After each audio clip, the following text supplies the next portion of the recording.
অনেকেই হয়তোবা বলতেছে যে আজকে দুপুর 2টার পর আজকে যে ম্যাথমেটিক্স পরীক্ষাটি ছিল 2টার পরে নাকি পরীক্ষাটি হবে।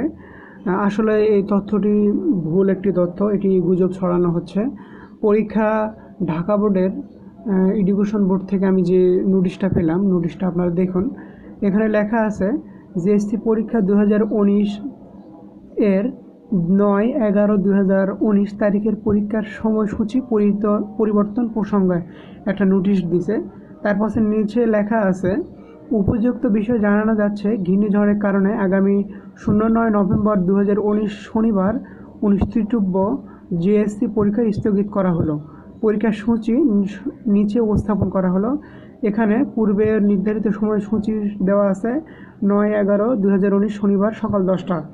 পরিবর্তন তারিখ ও সময় 12/11/2019 মঙ্গলবার, অর্থাৎ সামনে মঙ্গলবারে পরীক্ষাটি হবে সকাল 10টায়। আপনারা কোনো ভুয়া তথ্য পেয়ে বিচলিত হবেন না। 12 তারিখে পরীক্ষা হবে। ধন্যবাদ সবাইকে নোটিশটি দেওয়ার জন্য এবং দেখার জন্য।